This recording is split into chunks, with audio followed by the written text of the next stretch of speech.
doctor is like he has abandoned the site, claiming his certificates are not being honored. Please let something be done about it so that he can complete that project. And thank you very much, really, for having it restarted, because it stalled some time ago. If we can wind up. Yeah, soon. Then there is a Kedhombwani market in Kitui town. Your Excellency, we thank you for instructing the PS housing sometime in 2025 to work with our county towards the financing and completion of the said market. The other project is the Ienziu River Bridge, a critical project initiated after the December 4th, 2021 tragedy that claimed over 30 lives. And the other one is a project which has been started, which is Wikililia Kabisuni Ithookwe Dam. There are a number of other projects which are listed here, but because in the interest of time, I will not go through them.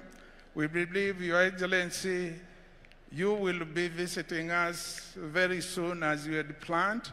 We are going to put the projects which were proposed by the leadership in this county, that is members of parliament, as well as members of the county assembly. And I know it will not be good for me to go through all of them. Your Excellency, we acknowledge that you had initially planned to visit Kitui last week to launch several development projects across the country. This would have accorded the leadership of the people and the people of the county a valuable opportunity to meet and discuss some of the development priorities of our county with you. However, in light of the passing of the former Prime Minister, you called off all scheduled public engagement as a mark of respect to our departed hero, a gesture for which we commend you highly. Your Excellency, as I conclude, I wish to take this opportunity to thank the Mashujaa Day technical and steering committees, which were led by Mr. Makori and PS Raymond Omondolo, respectively, and as well as the regional commissioner and the county commissioner and the county security committee for the way we have worked closely, consulting and solving any problem which arises in a very amicable way. Let me reaffirm our shared commitment towards the implementation of projects that positively transform the lives of our people. And may this Mashujaa Day rekindle our spirit of service, patriotism, and unity as we build a stronger, more prosperous Kenya. Thank you, Your Excellency. Asante ni sana. God bless Kitui. God bless Kenya. Asante. Tumpongeze tena kwa makofi Governor Dr. Julius Malombe. Kwa sasa Mheshimiwa Rais, naomba unipe ruhusa nimkaribishe His Excellency the Deputy President of this great nation, Professor Abraham Kithure Kindiki. Tumpigie makofi tafadhali akija. Karibu sana Naibu wa Rais.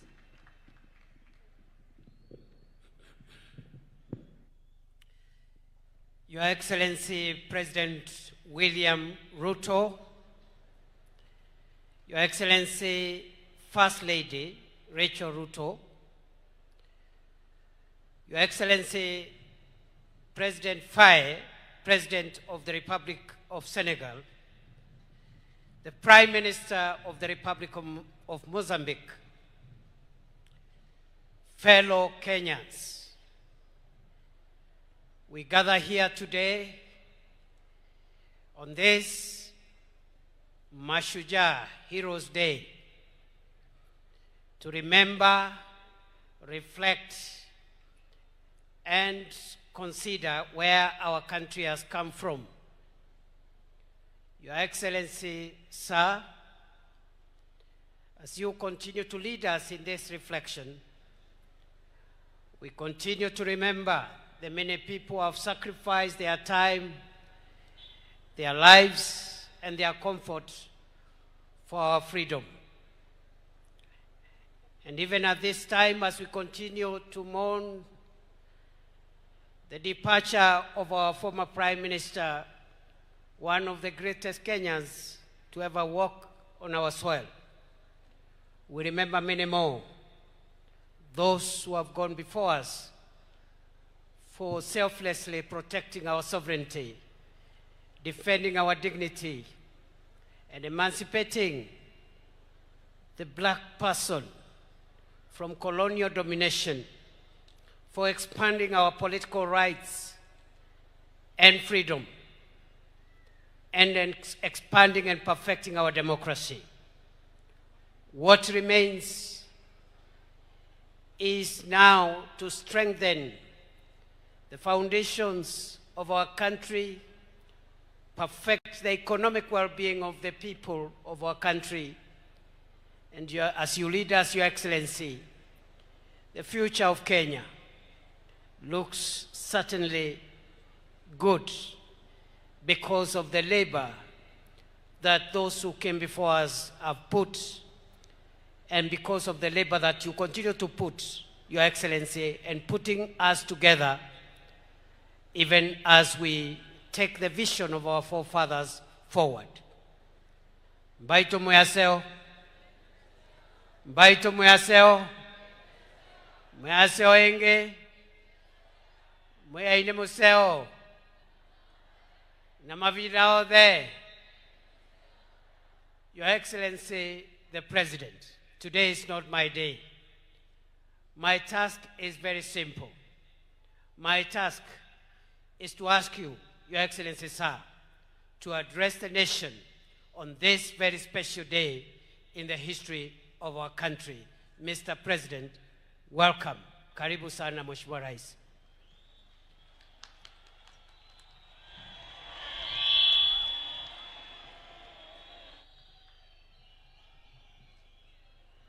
Asante sana. Ndugu wana wa Kitui, hamjambo? Kitui hoye! Mbaito muyaseo! Muyaseo inge! Muyaine museo! Namavinda onde! Muyaia taiwe! Bwana Yesu asifiwe! Hebu nione kwa mikono. Bwana Yesu asifiwe! Asanteni sana, tunaweza kuketi chini.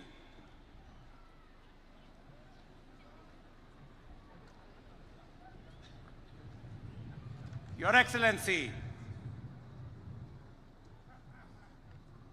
Bassirou Diomaye Faye, President of Senegal. Your Excellency, Madam Adriano Alfonso Melaine, Prime Minister of Mozambique. Excellencies, distinguished ladies and gentlemen, fellow citizens, before I make my statement, wakati tulikubaliana na tukaamua ya kwamba sherehe ya Mashujaa mwaka wa 2025 itafanyika hapa Kitui kwa mara ya kwanza.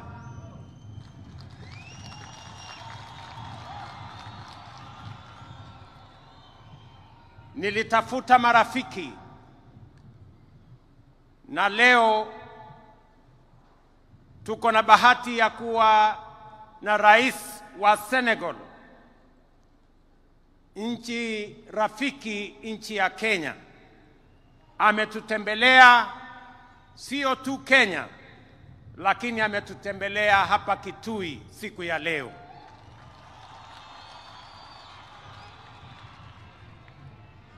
Na vile vile nilimuuliza rafiki wetu mwingine, rais wa Mozambique,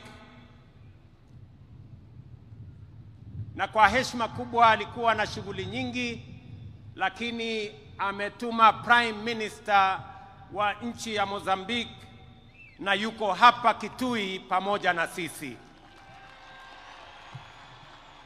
Jameni, mnawakaribisha hawa marafiki zetu.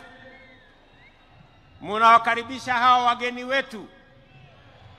Wapi nduru ya hawa wageni wetu jameni, watu wa Kitui? Kweli naona mmewakaribisha.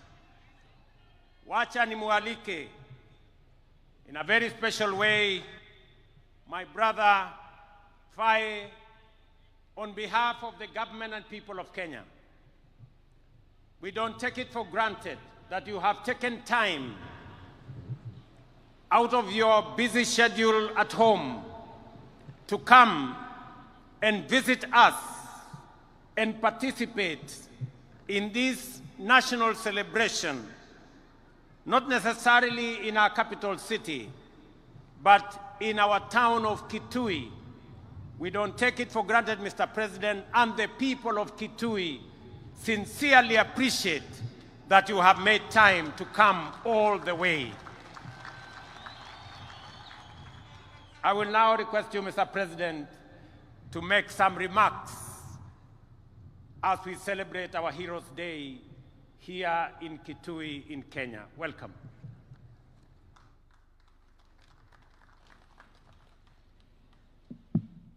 Thank you very much, Mr. President, my dear brother William Ruto, ladies and gentlemen, members of the Kenyan government, honorable members of the National Assembly and Senate, honorable members of Judiciary, ladies and gentlemen, members of the Diplomatic Corps, the Honorable County Governor of Kitui, ladies and gentlemen, habari za asubuhi. Before I begin, I would like first to take this opportunity to renew the heartfelt condolences of the people of Senegal to the brotherly people of Kenya on the passing of Mr. Raila Odinga, a former Prime Minister and a great leader in the political history of Kenya. I pay tribute to the memory of the illustrious departed and express my deep compassion to President Ruto, to his family, and to the people of Kenya. May his soul rest in peace.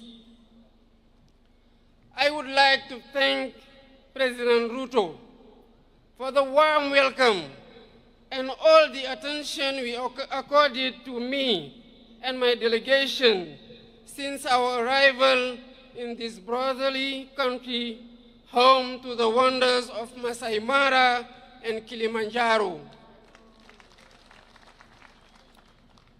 I am here in the invitation of my brother, President William Ruto, as a guest of honor on this day celebrating Kenyan heroes. I express my gratitude to him for this gesture that shows the excellent quality of relations between our two countries.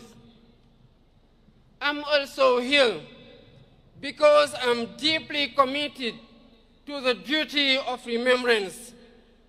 Our heroes deserve all honors. They deserve our respect. They deserve our admiration. The celebration of Kenyan heroes who risked their lives fighting for the independence of their country is a great tribute that commands respect and pride. The members of Mau Mau National Liberation Movement suffered fierce repression at the hands of those whose sole aim was to perpetuate the colonial order. Jomo Kenyatta, Achieng Oneko, Bildad Kagia, Fred Kubai, Kangu Kurumba, Paul Kay, and their companions suffered the worst horrors of the colonial power, leading to the death of thousands of Kenyans, countless arrests, torture, and massive internment. Their fate is a reminder that colonial history is not just about enslavement, but also and above all about struggle, dignity, and justice too long delayed. I would like to seize this opportunity to pay tribute to these worthy sons and daughters of Kenya and African whose memory must be etched out into our collective consciousness. I'd admire their courage and determination in the anti-colonial resistance. With their blood and sweat, they wrote a great page in the glorious history of liberation. Ladies and gentlemen, colonial repression was not an isolated case in Kenya. We suffered the same in Senegal, where anti-colonial national resistance movements blossomed against the European imperialist powers' offensive in Africa. Our fellow countrymen suffered unspeakable repression. For instance, on December 1944 at Charoy Black Barracks, innocent and unarmed Senegalese riflemen, along with their brothers in arms from other African countries, were massacred by the colonial power. Their only crime was to demand the payment of their allowance, bonuses, and other entitlements. This was one of many premeditated criminal acts, and the facts are undeniable. Out of duty of remembrance, truth, and justice, we cannot forget these horrors, nor the sacrifice of our national liberation heroes and founding fathers of our nation. The full history must be recalled. These valiant sons and daughters of Africa must be celebrated because celebration is an educational tool in the transmission of our values and virtues. This is why I initiated a series of activities to pay tribute to all victims of slavery, colonialism, and all past injustice.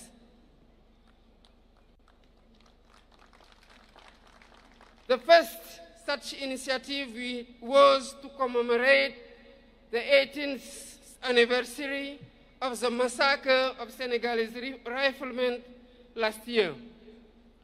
We are preparing to mark the second edition on December next, in communion with the 16 other troops contributing nations to the regiment commonly known as Senegalese riflemen.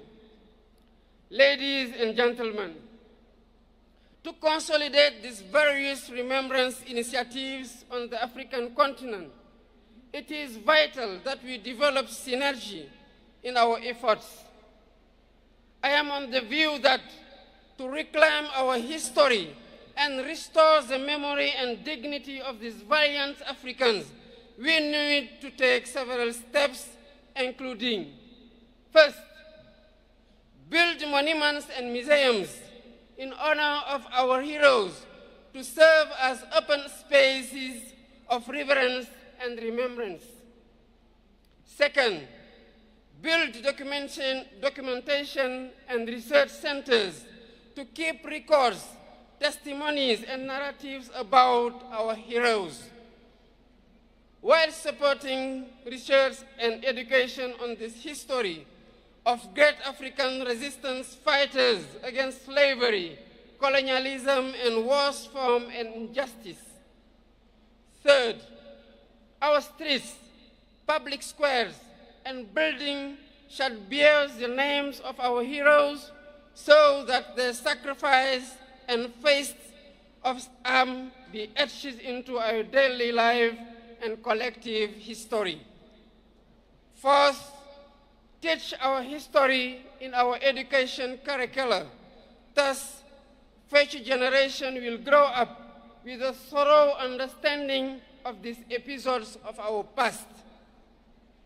Fifth, instead throughout Africa, days dedicated to our heroes, like the one we are celebrating today. This is what will sustain the memory of our heroes, just as sustainable energy solution, the theme of this year's celebration, will help transform our lives. With the mastery of energy and sufficiency production capacity, Africa shall build the foundation of her development, the engine for her economic transformation, and foster technological and social innovation. Long live to memory of Kenyan heroes. Long live the memory of African heroes. I thank you for your kind attention. Wapi makofi ya Rais wa Senegal jameni. Asanteni sana. Sasa nimuite kwa heshima kubwa Mama Prime Minister wa kutoka nchi ya Mozambique.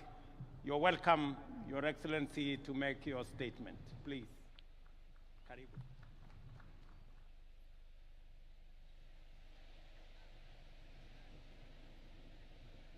Habari mchana. Sua Excelência William Ruto, Presidente da República do Quênia. Sua Excelência Bassirou Faye, Presidente da República do Senegal. Excelências, minhas senhoras, meus senhores, todo o protocolo observado. Your Excellency William Ruto, President of the Republic of Kenya. Your Excellency Bassirou Faye, President of the Republic of Senegal. Excellencies, ladies and gentlemen, all protocols observed. Iniciamos a nossa intervenção transmitindo as calorosas saudações e cumprimentos de Daniel Francisco Chapo, Presidente da República de Moçambique, a todos aqui presentes e, em particular, ao povo amigo e irmão queniano que hoje celebra o Mashujaa Day, Dia dos Heróis. I begin my remarks by conveying warm greetings and best wishes from His Excellency Daniel Francisco Chapo, President of the Republic of Mozambique, to all those present here today, and in particular to the friendly and brotherly people of Kenya, who today celebrate Mashujaa Day, the Day of Heroes. Manifestamos os nossos mais sentidos pésamos e condolências ao povo, governo queniano e a família enlutada pelo desaparecimento físico de Sua Excelência Raila Odinga. We extend our deepest condolences and heartfelt sympathy to the people and government of Kenya and to the bereaved family on the passing of the late Right Honorable Raila Odinga. Com seu desaparecimento físico, Quênia e todos os países africanos perdem um verdadeiro nacionalista cuja voz continuará a ecoar na luta por uma sociedade mais justa e democrática. With his passing, Kenya, and indeed all African nations, have lost a true nationalist whose voice will continue to resonate in the struggle for a more just and democratic society.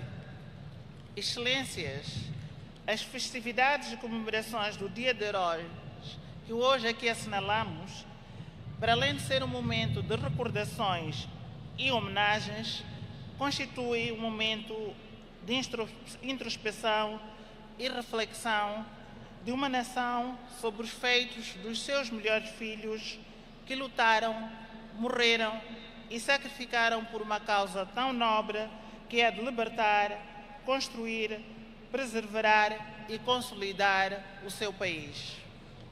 Excellencies, the festivities and commemorations of this Mashujaa Day, which we mark here today, are not only a time of remembrance and tribute, but also a moment of introspection, reflection for a nation, and time to honor the deeds of its finest sons and daughters who fought, died, and sacrificed for the noble cause of liberation, nation building, preservation, and consolidation. Recordar os pais fundadores do país, Jomo Kenyatta e seus 5 companheiros, assim como outros heróis conhecidos e anônimos, em um ato de preservação da história coletiva do povo queniano. To remember the founding father of the nation, the late Mzee Jomo Kenyatta, and his compatriots and contemporaries, including the members of the Kapenguria Six, as well as other known and unknown heroes, is an act of preserving the collective history of the Kenyan people. Esta efeméride é também de reafirmação da sua visão, valores e determinação, elementos estes que continuam a servir de alicerce e bússola para a contínua construção de uma Quênia que se pretende cada vez mais desenvolvida, justa e inclusiva. This occasion is also one of reaffirmation of Kenya's vision, values, and determination, elements that continue to serve as the foundation and compass for building a Kenya that aspires to be ever more developed, just, and inclusive. Os seus ensinamentos, ideais e valores continuam vivos, não só no seio dos quenianos, como também dos povos africanos, constituindo ferramentas e referências fundamentais para que continuemos a construir e a consolidar as conquistas até aqui alcançadas. Their teachings, ideals, and values remain alive, not only among Kenyans, but also among the peoples of Africa, serving as essential tools and points of reference as we continue to build upon and consolidate the gains attained thus far. Na unidade reside a força, liberdade e dignidade que todos almejamos. In unity lies the strength, freedom, and dignity we all seek. Termino agradecendo pelo convite endereçado a Moçambique para participar nas celebrações desta efeméride tão importante para o povo queniano e agradecendo a hospitalidade que nos tem sido concedida desde a nossa chegada. In conclusion, allow us to express our sincere appreciation for the invitation extended to Mozambique to participate in the commemoration of this occasion, which is of great importance to the people of Kenya. Muito obrigada. Asante sana.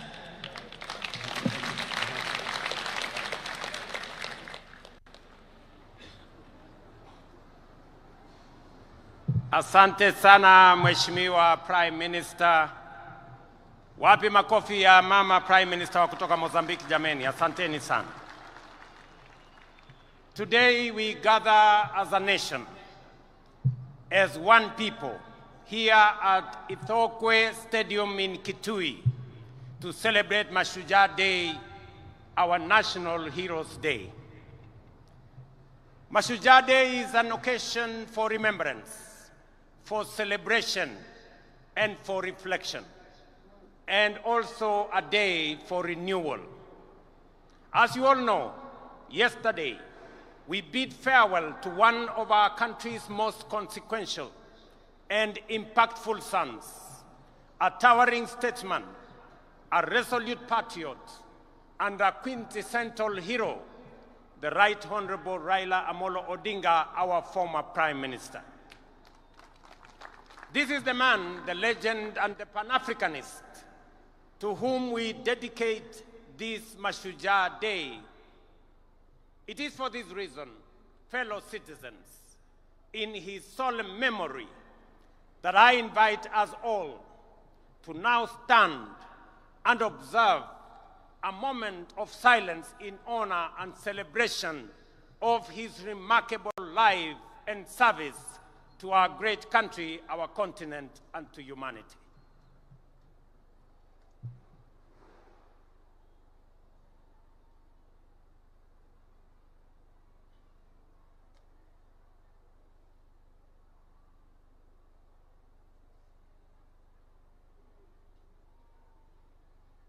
Thank you very much. Thank you very much. Sons and daughters of our motherland, Kenya, Raila Amolo Odinga aspired and labored for a Kenya that is free, that is fair, governed by the rule of law, and filled with limitless opportunity for all of us. Baba envisioned and fought for a nation where, in the immortal words of our national anthem, justice is everyone's shield and defender, where we all dwell in unity, peace, and liberty, and a Kenya that has plenty within its borders. It goes without saying that it is precisely because of great and irrepressible giants like Raila that we find within ourselves the courage and inspiration to go further, to dream bigger, and to pursue higher ideals. For greatness and nobility are never achieved by settling for the ordinary or the comfortable. They are seized by those who dare to push the frontiers of possibility, by those who refuse to be confined by what is, but instead reach boldly for what could be. It is in that restless, relentless pursuit of higher ideal, in that unyielding spirit of aspiration, that humanity advances and nations rise. For it is only by stretching beyond our limits that we discover our true strength and fulfill our full destiny. Fellow citizens, as we emerge from a week of profound sorrow and reflection, and as the nation continues to observe the 7 days of mourning on the passing of our former Prime Minister, it is both fitting and worthy that we anchor this year's Mashujaa celebration in the extraordinary and consequential life of our departed legend, the Right Honorable Raila Odinga. In honoring his memory, we also draw from his journey of enduring lessons of courage, service, and unyielding love for country. The first lesson that Baba taught us is to put country above self. Time and again, he reminded us that no disagreement is greater than our unity, no ambition more important than our peace, and no personal interest higher than the welfare of our nation. He famously declared that he would shake the hands of his rivals, whether he won or lost, because he loved Kenya more than he loved Raila Amolo Odinga. That was the measure of the greatness of a man. Early this year, when I invited him to address our cabinet retreat, Baba reiterated the need to ensure, above all else, that Kenya remains a stable and a secure nation. He reminded us that we may hold lofty visions and great ambition, that we may dream big, daring dreams, but without a country and a stable political environment, they would remain mere wishes. Perhaps, more significantly, he told us that an imperfect nation striving for perfection is far better than one that is consumed by chaos and anarchy. And he could readily point to countries in our region that were once stable, but later descended into turmoil and disorder, and decades on, they are yet to regain their stability. There are people still enduring untold suffering and loss. This is the critical lesson that those who criticized and faulted Baba for working with us to stabilize the nation forget or refuse to acknowledge, or they just simply don't care. When some saw the opportunity to bring down their competitors, even if it meant bringing down the country, Baba chose the stability of Kenya. For Agwambo, the specter of a failed state was too grave to contemplate. He understood that leadership is not about personal pride, but about preserving the republic, not about victory in politics, but about preserving the stability of the nation we love, Kenya. Second, fellow citizens, Raila's love for Kenya was deep, steadfast, and unconditional. He once told us that if he were to die and God asked him where he would wish to be born again, he would say without hesitation, "Take me back to Kenya." Such was the depth of his devotion to our beloved nation.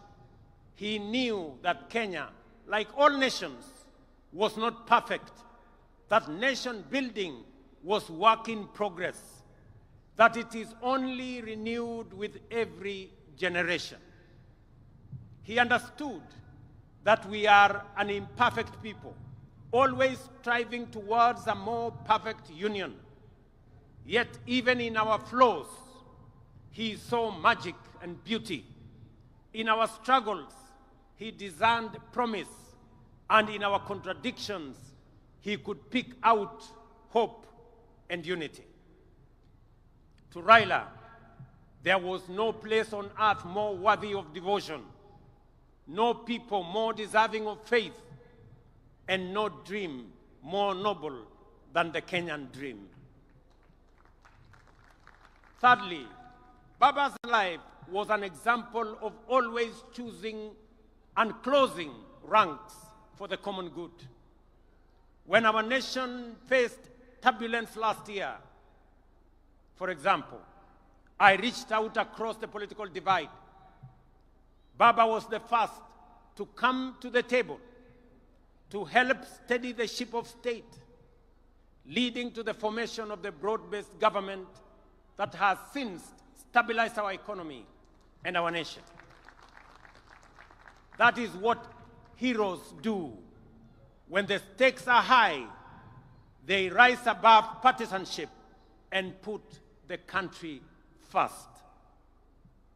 Even during the last election campaigns, when fate placed us once again on opposite sides of the political divide, Baba spoke words that will echo through generations.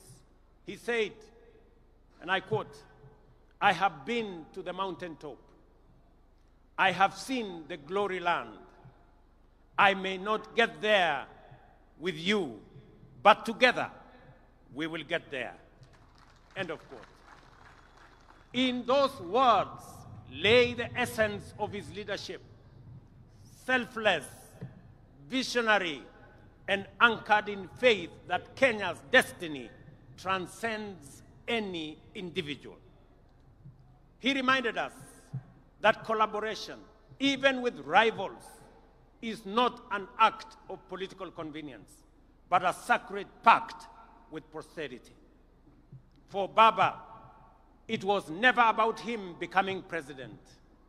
It was about Kenya having a good president, and Kenya moving from a third world status to a first world status in a short time as possible, so that we, as a people and as a nation, can realize our true potential.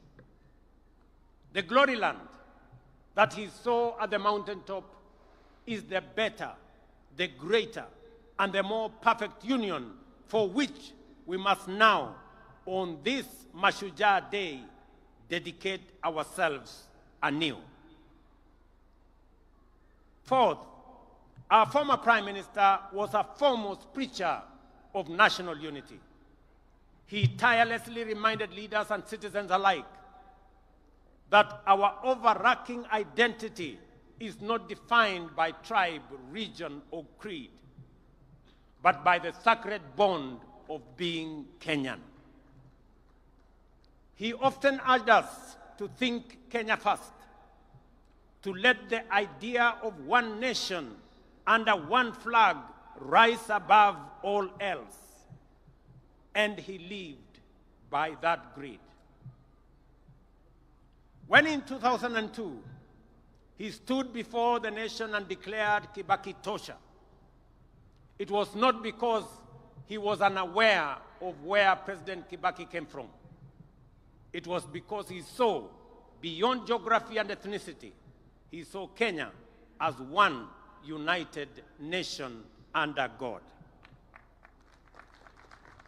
Fellow countrymen and women, it would therefore be a desecration of his legacy if we were to allow ourselves to be divided by sectarian interests, by the peddlers of hate, or by the see nothing good about Kenya battalion.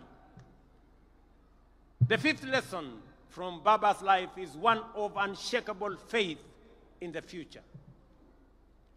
He was a die-in-the-wool eternal optimist. Through every trial, setback, and triumph, the Right Honorable Raila believed that Kenya's best days were still ahead. He endured prison, persecution, and political defeat, yet never surrendered to bitterness or gave in to hopelessness. His optimism wasn't anchored on naivety. It was courage in motion. His life was a constant reminder that no setback is final, no dream too distant, and no obstacle insurmountable for a people determined and are united by purpose. At this juncture, fellow patriots, allow me to share reflections on the future of our great country, drawn from my intimate and wide-ranging conversations with the Right Honorable Raila Amolo Odinga in the final months of his remarkable journey, as well as with leaders from across the political divide. In our engagements, Baba often spoke with immense passion and at times frustration about the pace of our national progress. He would often wonder why nations like South Korea, Singapore, or Malaysia, which were once at par with Kenya just a few decades ago, had leapt forward to first world status while we still grapple with the basics. In those moments of honesty and deep introspection, we came to a shared conclusion that the true driver of national development is leadership. And I repeat, is leadership. Not leadership focused on the next election, but leadership that aspires to impact the next generation. Leadership that dares to dream beyond its time and even its capacity. Leadership that is bold, visionary, and relentless in pursuit of the common good of our nation. And we agreed that if Kenya is to attain first world status within our lifetime, as it must, we should set for ourselves daring, audacious goals and pursue them with unwavering focus. It is in this very conviction, ladies and gentlemen, that has guided my engagements with leaders and stakeholders from across the political divide. I have consulted with my former boss, the fourth President of Kenya, His Excellency Uhuru Kenyatta. I have held discussions with majority of members of parliament, and they are here. I have consulted with many governors and grassroots leaders from every corner of the nation. And I will continue to engage because Kenya's progress must never be a partisan pursuit. It is a national inclusive mission. Through these deliberations, I have arrived at a clear conclusion that although we have made commendable progress in stabilizing the nation over the last 3 years, the time has come to take the country to the next level. And to do so, we must act decisively on at least 3 national priorities. Our first priority is food security. We cannot speak of prosperity while spending over 500 billion shillings every year importing food into Kenya, including maize, importing wheat, rice, sugar, edible oil, among many. This is not just an economic burden to us. It is a threat to our sovereignty. A nation that cannot feed itself, ladies and gentlemen, is not a nation that can claim to be free or sovereign. The only viable path available for us towards this goal now, fellow citizens, is through the expansion of irrigation and the modernization of our agriculture. Rain-fed farming can no longer sustain our growing population or our aspirations. That is why we have now set an ambitious target to build at least 50 mega dams across Kenya and to bring at least 2 million acres under irrigation. Let me emphasize that this is not a far-fetched dream. It is a necessity that must be realized within the next decade. We must become not only a food secure nation, but also a major exporter of farm produce in the coming years. We have many markets that we have negotiated. We have the American markets under ACOA. We have the Chinese market that is now open for us. We have the European market that we have negotiated under the Economic Partnership Agreement. We have the Africa Continental Free Trade Area market of 1.4 billion that we can export to. Our second priority is enhanced value addition, agro-processing, and manufacturing through industrialization. To transform Kenya into a prosperous, job-creating, wealthy nation, we must become a country that makes things, not merely buys or imports them. A country that exports finished products, not raw materials. A country where industries absorb labor, spur innovation, and expand wealth across every region. We are already laying the foundation for this transformation. Through the Africa Growth and Industrialization Initiative, and in partnership with the Afri-Exim Bank, we are establishing special economic zones in different parts of Kenya, in Rea Vipingo, in Dongo Kundu, in Naivasha, in Sagana, in Thika, in Nakuru, in Eldoret, in Busia, in Kisumu, and many other special economic zone areas that we are finding land. These zones will host textile, agro-processing, assembly, and light manufacturing industries, creating tens of thousands of jobs.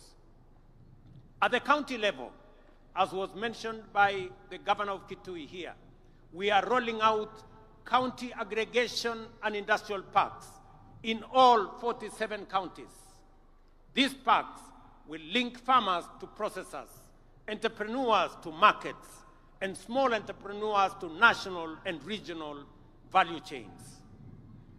We are unwavering in our vision that everything Kenya produces must be processed in Kenya. Tea must leave Kenya not as raw leaves, but as packaged excellent tea.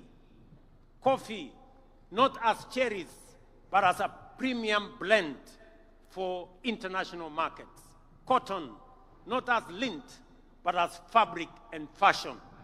Hides, not as raw skin, but as leather shoes and bags branded, made in Kenya. But we cannot industrialize, ladies and gentlemen, without reliable, affordable, and sustainable energy. That is why we have set our sights on expanding Kenya's energy generation capacity from the current 2,300 megawatts to at least 10,000 megawatts within the next decade. As a former Minister for Energy, Raila Odinga was a strong advocate for the rapid expansion of our energy capacity through multiple sources, including hydro, geothermal, solar, wind, and also energy. Just for the record, already a lot of research is going on the development of the first nuclear energy plant in Kenya, in Siaya County. With abundant energy, we shall power factories, light every home, and drive Kenya to become the industrial hub of East Africa and the continent. Our third critical area of focus is infrastructure development. Again, Baba, who also served as a Minister for Roads and Public Works and Housing under the late President Kibaki, often reminded me that no economy can flourish without world-class infrastructure. It is in this context that we have committed to dual at least 1,000 kilometers of major highways, including the Rironi, Nakuru, Mau Summit, Eldoret, Malaba Road, Makutano, Embu, Meru Road, Kitengela, Namanga Road, Mombasa, Nairobi Highway, and Maroa, Nanyuki, Isiolo roads, among others, and construct an additional 10,000 kilometers of new tarmac roads linking counties, linking farmers, traders, and manufacturers to markets across the nation, and complete the standard gauge railway from Naivasha to Kisumu and onward to Malaba, seamlessly connecting Kenya to Uganda, Rwanda, Burundi, and DRC, the very heart of the Africa Continental Free Trade Area dream. Fellow citizens, to some, these projects may seem too ambitious, perhaps even out of reach. But this is precisely where bold, visionary, and heroic leadership comes into play, the kind that Raila Odinga embodied. It is the reason that on this Mashujaa Day, in recognition of his extraordinary contribution and enduring legacy, the government and the people of Kenya inscribe Raila Odinga's name among the foremost of our heroes under the public seal of the Republic of Kenya. On behalf of a grateful nation and through the authority vested in me as president, I have today posthumously conferred upon the Right Honorable Raila Odinga the highest honor of the Republic, the Chief of the Order of the Golden Heart of Kenya.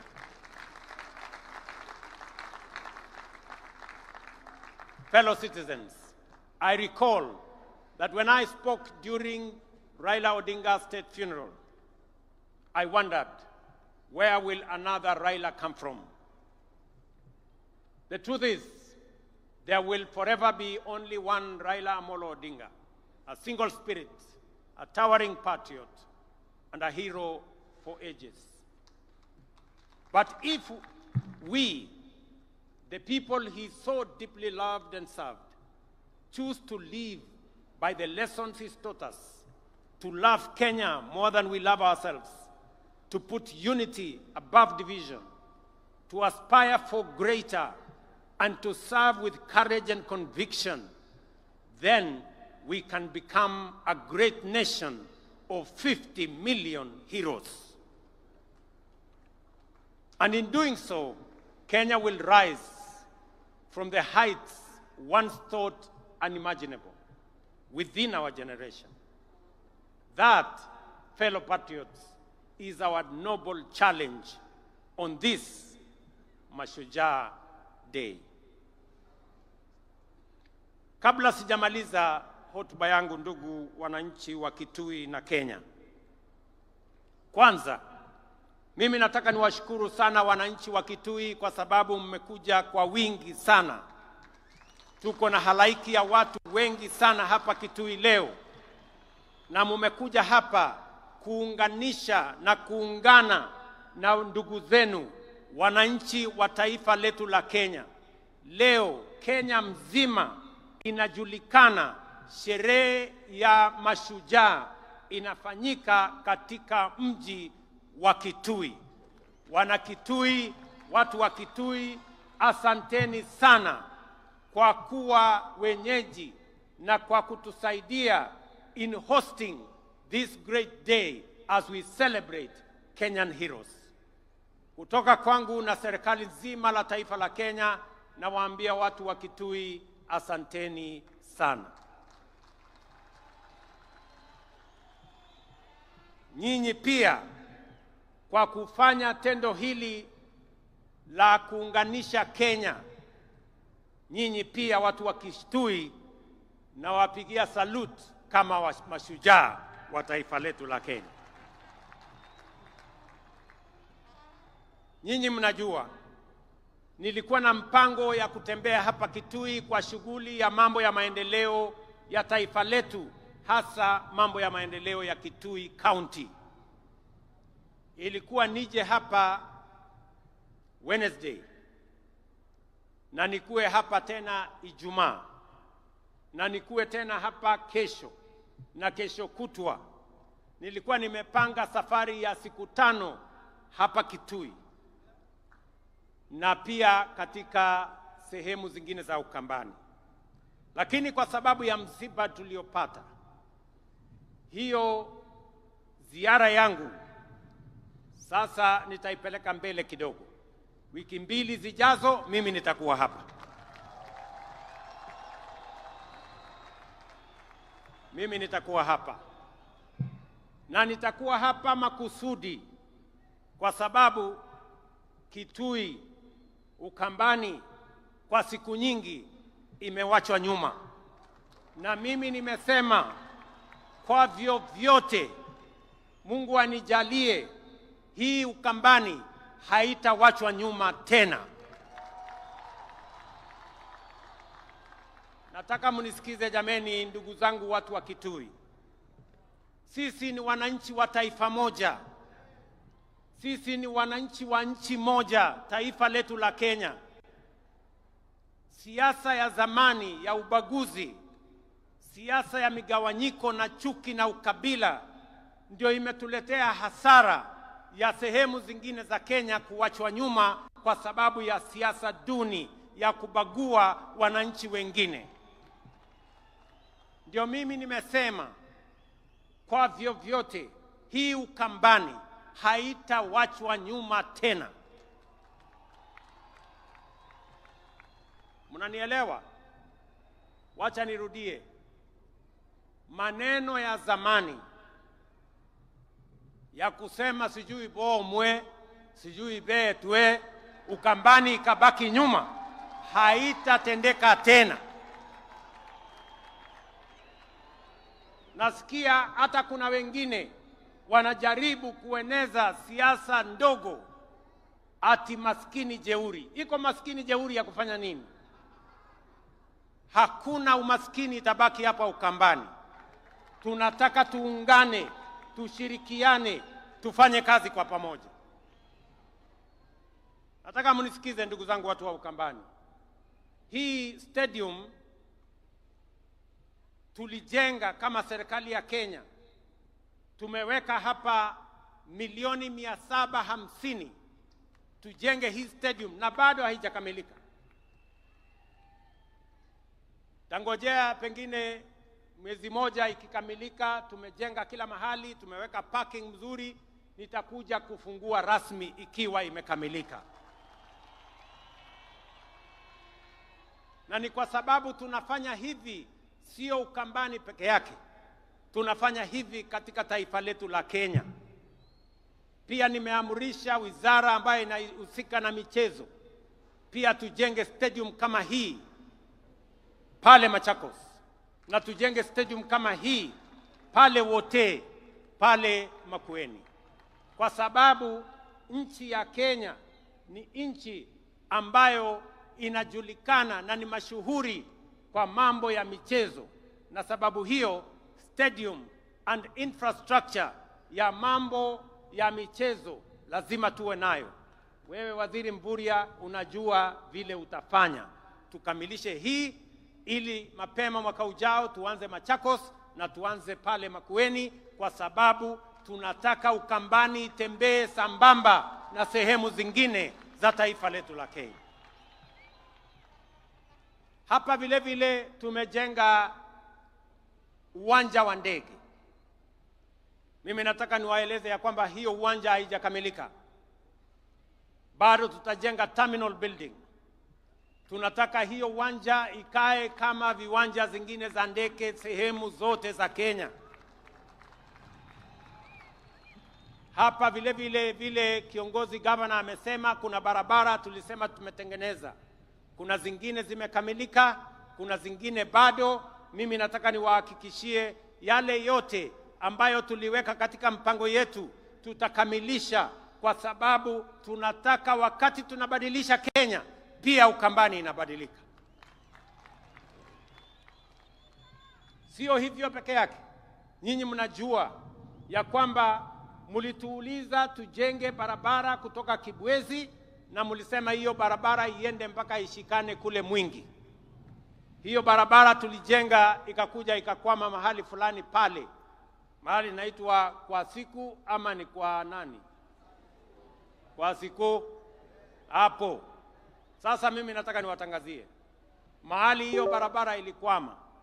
Sasa nimetafuta pesa ya kuikwamua, kujenga ifike Migwani mpaka ifike Mbondoni, iungane na barabara ya kwenda Garissa.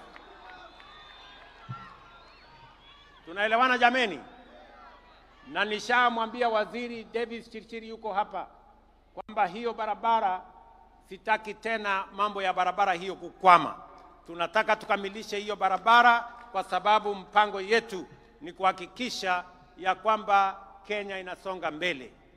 Nyinyi mnajua hizo barabara na miradi mingine nyingi zilikwama kwa muda mrefu kwa sababu tulikuwa na matatizo na uchumi wa taifa letu la Kenya. Na niliwauliza kwa unyenyekevu, munipatie nafasi kidogo ninyoroshe mambo ya uchumi. Sasa mimi nataka niwatangazie uchumi wa Kenya sasa iko steady. Na sasa tuko na mpango kamili ya vile tutasukuma mambo ya maendeleo ya taifa letu mbele. Vile vile viongozi wetu hapa walituuliza ya kwamba kuna barabara ingine ya kutoka Chuluni kwenda Zombe mpaka Mwitika. Hiyo barabara vile vile sasa tuko na contractor na tutawajengea hiyo barabara, kwa sababu tunataka tuhakikishe watu wa Kitui East, na mimi najua mbunge wenu Bwana Nimrod Mbai yuko hapa, ni mtu msumbufu sana, ananiuliza hii barabara kila mwaka. Vile vile nimeongea na mama anaitwa Rachel Nyamai ya kwamba barabara ya kutoka Ikudha kwenda Mudha mpaka Mutomo, hiyo barabara pia tuijenge, na tayari tumepata contractor wa kujenga hiyo barabara. Vile vile mnajua kuna barabara ilikwama kule Mwingi, ile barabara ya kutoka Kamuongo kwenda Kandwiwa. Hiyo barabara vile vile sasa tuko na pesa ya kukamilisha section ambayo ilikuwa imekwama pale. Vile vile nyinyi mnajua tumepoteza watu wengi, vile governor alivyosema pale Enziu Bridge. Hiyo daraja imekuwa daraja ya maafa.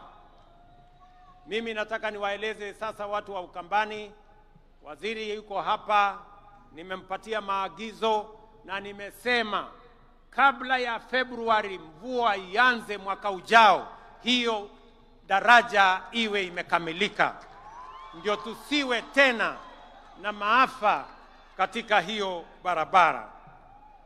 Tumeelewana watu wa Ukambani na Kitui? Vile vile nataka mnisikize kwa makini. Hapa Kitui pia tuko na mpango mkubwa ya kusambaza stima. Nilikuwa nije hapa hiyo siku kwa sababu ya harakati hiyo ya kusukuma stima. Mimi naelewa kupitia kwa viongozi wenu ya kwamba bado tuko na wananchi wengi hawajafikiwa na huduma ya stima. Ni kweli ama si kweli? Sababu hiyo serikali ya Kenya imetoa pesa shilingi bilioni 2.2 kuunganisha manyumba ya wananchi hapa Kitui 16,500 mpya. Between now and February next year, hizo manyumba 16,000 tutakuwa tumeziunganisha stima, na baadaye tutakubaliana, baada ya hiyo awamu tutapanga tena vile tutahakikisha kwamba stima inafika kwa manyumba zenu na tunaondoa giza, ndio shetani ashindwe. Mimi vile vile nataka niwaeleze ya kwamba hapa Kitui kupitia program yetu ya affordable housing markets pamoja na hostels tumewapatia budget ya shilingi bilioni 15 ya Kitui. Tayari tuko na projects ya shilingi bilioni 7. Tuko na soko, mmesikia governor akisema soko kubwa ya Kitui Town. Hiyo soko kubwa ya Kitui Town sasa tutaichukua kutoka county, tutaimaliza na tutaikamilisha. Vile vile soko ya Mwingi Town. Pia pale Mwingi Town tunataka kujenga soko kubwa kwa sababu mji wa Mwingi ni mji mkubwa. Vile vile kuna soko ya mahali inaitwa Kalundu. Ninyi mnajua mahali Kalundu iko. Na soko pale Kabati pia tunataka kujenga soko kubwa. Na vile vile Mutomo tujenge soko kubwa. Alafu tuko na soko zingine 10 katika sehemu mbalimbali. Soko yote tunajenga hapa Kitui ni soko 14 mpya ambayo itasaidia wakulima wetu waweze kupata mahali ya kupeleka mazao yao isiharibike. Tuwe na storage, tuwe na cold room, tuwe na mahali ya kuuza, mahali kuna heshima, mahali kuna maji, mahali kuna stima, na mahali wale wote wanaofanya hiyo biashara wanaweza kuendesha biashara hiyo bila ya matatizo yeyote. Vile vile sasa tumepatiana kandarasi ya hostels ya vijana katika TVET zetu, universities hapa Kitui. Wanafunzi 5,600 watafaidika kutoka hostels ambazo tumetangaza kandarasi na tutajenga in the next 1 year ziwe zimekuwa complete. Mimi naelewa vile vile kwamba hapa Kitui tuko na shida ya mambo ya maji. Kweli si kweli? Mnajua tuko na damu kubwa hapa Ithookwe, na hiyo damu imejengwa muda mrefu. Mimi sasa nataka niwatangazia kwamba tumepata pesa bilioni 9 ya kukamilisha hiyo damu ya Ithookwe. By April, May next year, that dam will be complete, na itasaidia watu wa Kitui, watu wa Makueni na watu wa Machakos. Tutaweza kupata maji ya manyumbani na maji ya irrigation. Na ili kuondoa chafu, nyinyi mnajua hiyo mto ambaye inatoka Nairobi ndio inaleta maji mpaka hapa Kitui. Pia kule Nairobi ndio tusiwaletee maji machafu. Kule Nairobi tuko na mpango kubwa ya kusafisha Nairobi River ambayo inaendelea saa hizi. Tuko na vijana karibu 40,000 wanashughulika na kusafisha Nairobi River ili maji itakayotoka kule iingie hapa Kitui, iende Ithookwe, isiwe ni maji machafu. Tuhakikisha kwamba mnapata maji masafi ndio tuweze kutumia manyumbani na vile vile tuweze kutumia kwa mambo ya kilimo. Vile vile mmesikia kiongozi wamesema ya kwamba pia Dam. Hii Dam ilianzishwa miaka 15 iliyopita. Sasa hii ni aibu kidogo. Hii dam jameni, mimi nataka tumalize hii dam by next year, hata kama haijafika mwezi wa 4 tumalize hiyo dam. Hii dam haiwezi kuwa inajengwa watoto watazeeka tukijenga hiyo dam. Kwa hivyo mimi nimemwambia waziri, na waziri yuko hapa, Bwana Muridhi, mambo ya hiyo dam, whatever it takes, we must get the resources and complete that dam, kwa sababu watu wa Kitui wanahitaji maji kutoka dam hiyo ya hapo Na vile vile niwaeleze ya kwamba tayari tuko na mpango ya dam ya High Grand Falls ambayo iko kati ya kaunti yenu ya Kitui na kaunti ya Tharaka Nithi katika sehemu ile ingine. Katika zile dams 50 ambazo nimesema tutazijenga, mega dams, just like Ithookwe, one of them is going to be the High Grand Falls Dam that we are now planning on how we are going to complete that dam. Nataka kusema mambo mawili ya mwisho.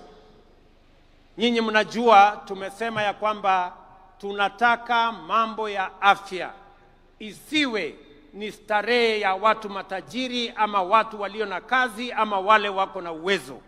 Tunataka afya iwe ni haki ya kila Mkenya.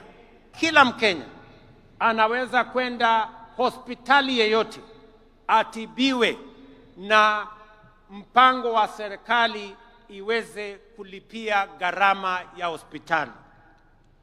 Watu wa hapa Kitui, katika orodha yetu ama statistics yetu, watu wa Kitui ambao mmejiandikisha kwa SHA ni watu 405,000. Watu 405,000 wamejisajili kwa watu 1,100,000, kumaanisha 36% ya watu wa Kitui wamejiandikisha. Mimi nataka niwaulize wananchi wa Kitui, kujiandikisha ni bure. Wewe ujiandikishe. Ukijiandikisha itatusaidia kujua madawa ambayo inahitajika ni kiasi gani, wauguzi ni kiasi gani, equipment ya kutumia katika matibabu ni kiasi gani. Na vile vile tumeweka pesa ya serikali kusema kila mwananchi, wewe mtu ya Kitui, ukienda kwa hospitali na umejiandikisha kwa SHA, utoe evidence yako kwamba umejiandikisha kwa SHA, utatibiwa, utadungwa sindano kama ni kudungwa sindano, ama upatiwe dawa kama ni kupatiwa dawa, na serikali ya Kenya itakulipia, usilipe chochote. Na kama kuna hospitali inalipisha wananchi mimi nataka wananchi wapige ripoti kwa polisi, kwa sababu gharama ya hospitali tumeweka pesa ya serikali ya kulipia gharama ya hospitali kwa Wakenya wote. Kitui mnanielewa? Kitui mnanielewa? Mimi vile vile nataka nitangaze nikiwa hapa Kitui leo kwamba katika mpango wetu wa kupanga ajira na usaidizi wa vijana wa Kenya, tukishirikiana na benki ya kimataifa ama World Bank, tuko na pesa shilingi bilioni 20 ya vijana wa taifa letu la Kenya.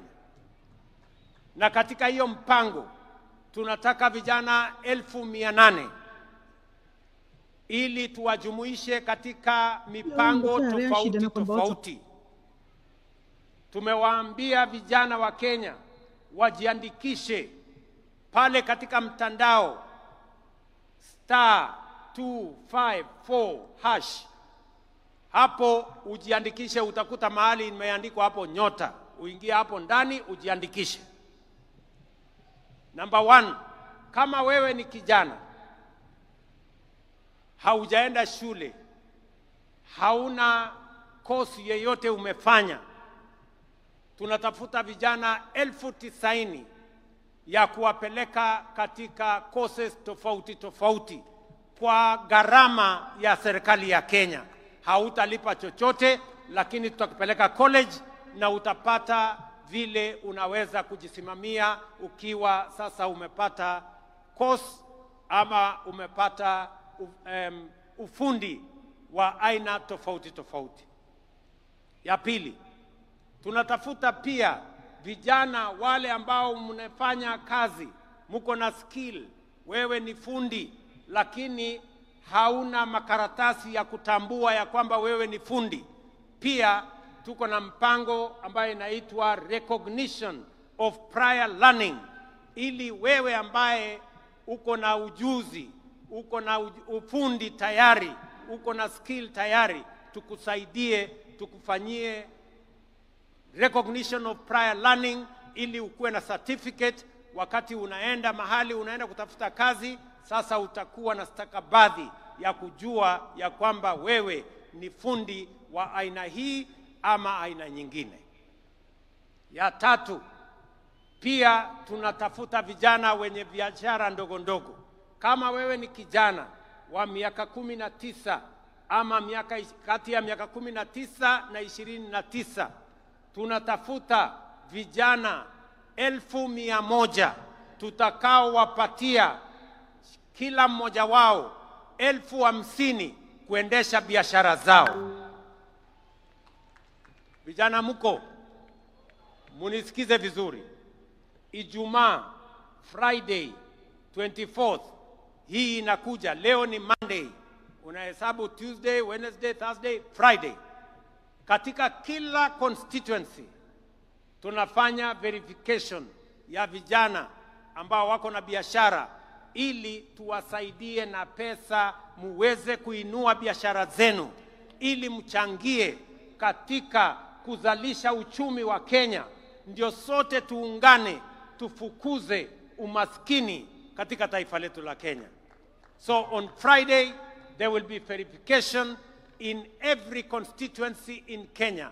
The 290 constituencies, there will be verification of the young people who will then benefit from resources that will help them grow their businesses.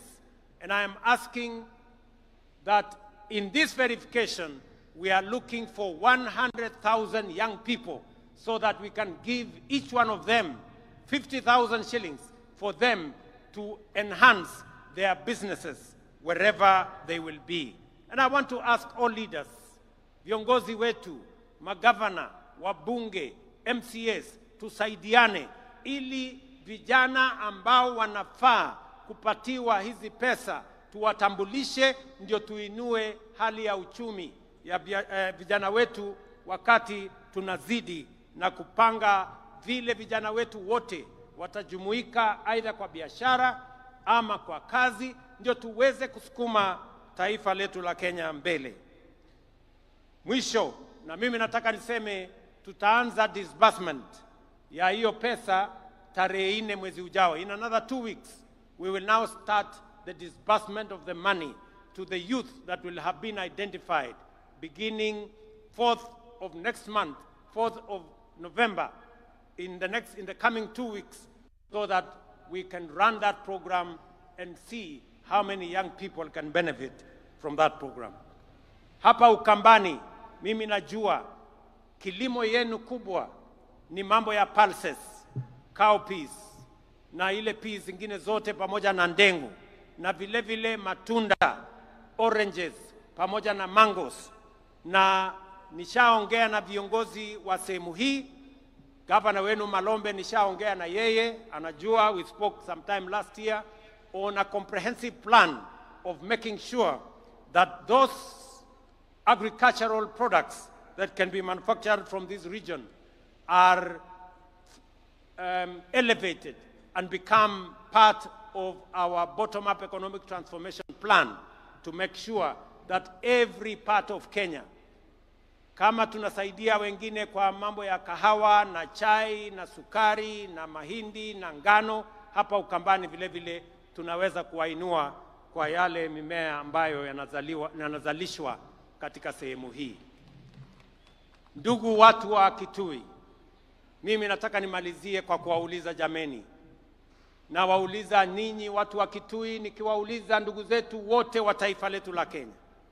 Imefika wakati katika taifa letu la Kenya, vile nimesema, tuwache kuagiza vyakula kutoka nje. Inawezekana tuzalishe chakula ya kutosha Kenya. Tunatumia zaidi ya bilioni 500 kila mwaka kuagiza chakula kutoka nje. Na ndio nimesema, ili tuweze kuhakikisha kwamba tunazalisha chakula ya kutosha, ili tuweze kuwa na products ambazo tutatumia katika masoko ile ambayo tumepata, ni lazima sasa tuwe na pesa ya kutengeneza dams ama mabwawa ya maji 50, yale yanaitwa mega dams, ndio tuweze kuzalisha chakula kutokana na kunyunyiza maji mashamba yetu, because all indications are that we are slowly exhausting land that we can generate food from rain-fed agriculture. That is why we need to build 50 mega dams, even if it will cost us between 900 billion and a trillion shillings. That money we can raise here in Kenya. We need to generate more energy. We cannot industrialize. We cannot be a manufacturing country if we have only 2,300 megawatts of energy. We need to generate, at the minimum, 10,000 megawatts so that we can power our industries. We can power our agro-processing and value addition and create products that we are going to export to the markets that we have already negotiated. And thirdly, we must build infrastructure. The late Raila Odinga told us, you cannot be a progressive first world country without first world infrastructure. We need to do more roads. That's why I've said we need to do 10,000 kilometers of tarmac. We need to do more dualing of roads. We need to do our airports. We need to do infrastructure that is going to support the progress and the prosperity of our nation. I want to ask us, I am asking leaders here in Ukambani, I am asking leaders, members of parliament from across Kenya, governors from across Kenya, I am asking political leaders from across Kenya that we hem in together, we rally together and lift this nation. Kenya is ripe for transitioning from a third world country to a first world country because we have what it takes and we have the resources that will lift this country forward. We will be moving to Parliament for us to set up the National Infrastructure Fund, a fund that is going to be funded from our taxes, from proceeds, from privatization, and from other development partners, so that we have a dedicated fund that is going to drive our energy generation, the construction of the dams, the construction of infrastructure, the same way other countries have done. And together with that, we are also going to set up a fund that is going to look after our future. We are going to set up a fund that is going to preserve wealth for the next generation of Kenyans, so that everything we generate today, we don't consume today. And I want to ask leaders from across Kenya that together, united, we can lift this country to the next level. I want to ask all our political leaders, there is time for everything. Jomo Kenyatta told us, as we celebrate the heroes of today, we must be architects of the future. And together, we can design a better future for our nation. Ndugu watu wa Kitui, sijui kama tumekubaliana tutatembea pamoja ama mnasemaje Kitui? Kitui tuko pamoja. Kitui hoye. Kitui hoye. Mnasema tutembee pamoja. Mnasema tuungane kama Wakenya. Pamoja. Tuache ukabila. Tuache chuki. Tuache migawanyiko. Tuungane. Wangapi wanasema tuungane jameni, watu wa Ukambani na watu wa Kitui? Asanteni sana, ninawapenda sana, nawatakia baraka ya Mungu. Thank you very much and God bless you.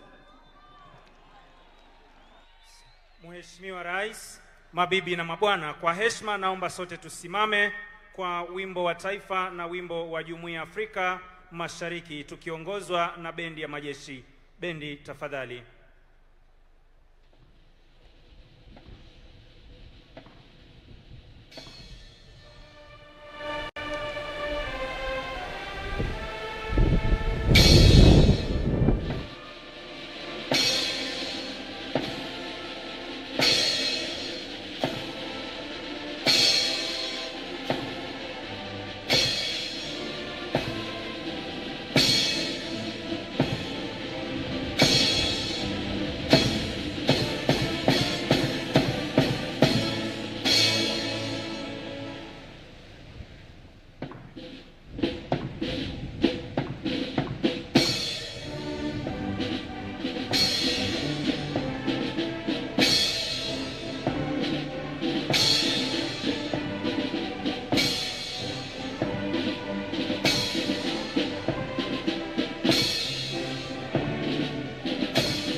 Asanteni. Kwa heshima tunaweza kuketi.